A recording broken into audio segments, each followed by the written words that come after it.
کوفہ کا قاضی شریع کو خلیفہ دوم حضرت عمر بن خطاب نے پہلی دفعہ کوفہ کا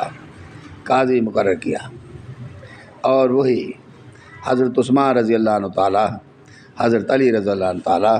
اور حضرت حسن رضی اللہ عنہ تعالیٰ کے دور میں رہا،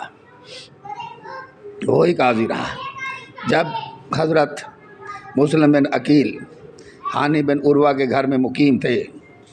تو عبداللہ بن زیاد نے ہانی بن عروہ کو گرفتار کر لیا اور مسلم بن عقیل کا پوچھنے کے لیے کہ وہ کہاں ہے، تو اس وقت افواہ پھیل گئی کہ ہانی بن عروہ کو عبید اللہ نے قتل کر دیا ہے، جس پر مزہج قبیلے کے لوگ تلواریں اٹھا کر گلی کوچوں میں آ گئے، اور اسی طرح مسلم بن عقیل کے بھی ہزاروں لوگ بیٹھ تھے، انہوں نے بھی اپنی تلواریں اٹھائی اور عبید اللہ زیاد کا قصر گھیر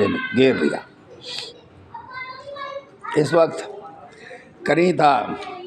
کہ عبید اللہ زیاد کو اور یزید کو لوگ مار دیتے، لیکن یہ قاضی شریع عبید اللہ کے ساتھ ساز باز ہوا اور ہجوم میں جا کر اعلان کر دیا کہ ہانی بن عروہ بالکل ٹھیک ٹھاک ہے اور وہ زیاد کے مہمان ہیں، وہ قتل نہیں ہوئے ہیں۔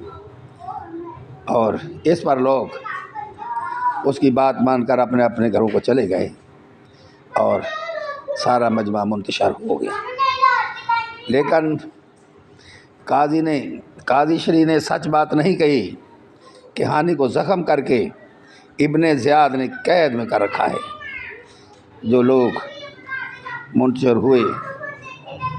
وہ اکٹھے ہو کر حملہ کر سکتے تھے، لہذا یہ قاضی شریع کی شیطانی ہے، یہ کوفے کا قاضی ہے جس نے